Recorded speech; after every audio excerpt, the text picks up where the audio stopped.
ভাই সামনে দেখো, এইদিকে কি ওইদিকে দেখো। তো সবকিছু মিলে আমার প্রথমেই মনে হয়েছে যে একটি ভালো কাজ হতে যাচ্ছে।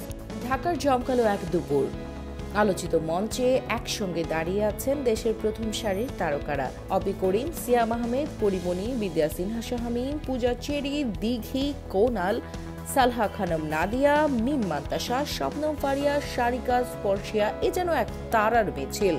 শাকিব খানের আহ্বানে সবাই উপস্থিত হয়েছিলেন টাইলক্সের নতুন ক্যাম্পেইন টাইলক্স হাইজেনিক আবাস এর উদ্বোধনী অনুষ্ঠানে।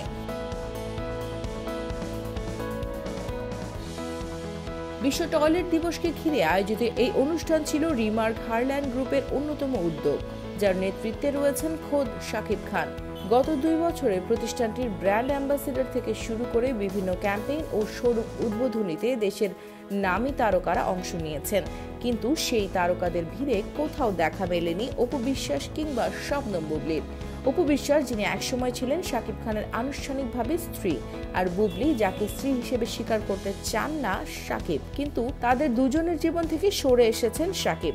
তবু তাদের সঙ্গে শাকিবের সম্পর্ক একেবারে মুছে যায়নি। একজনের ঘরে রয়েছে আব্রাহাম খান জয়, অন্যজনের ঘরে শেহজাদ খান বীর। শাকিব খান একের পর এক তারকাকে নিয়ে কাজ করলেও অপু এবং বুবলি যেন এক নিষিদ্ধ অধ্যায় তার জন্য।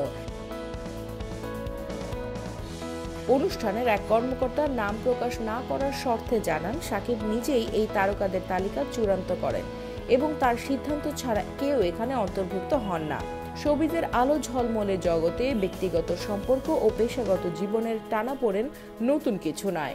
তবে শাকিবের এই আচরণে প্রশ্ন উঠছে, শুধু কি পেশাগত সিদ্ধান্ত নাকি ব্যক্তিগত জীবনের জটিলতার ছায়া? অপু ও বুবলির মতো তারকাদের ব্র্যান্ডিং কার্যক্রমে অন্তর্ভুক্ত না করা কি শাকিবের অতীতকে দূরে সরিয়ে দেওয়ার প্রচেষ্টা? এই প্রশ্নই ঘুরপাক খাচ্ছে অপু বুবলির ভক্তদের মনে।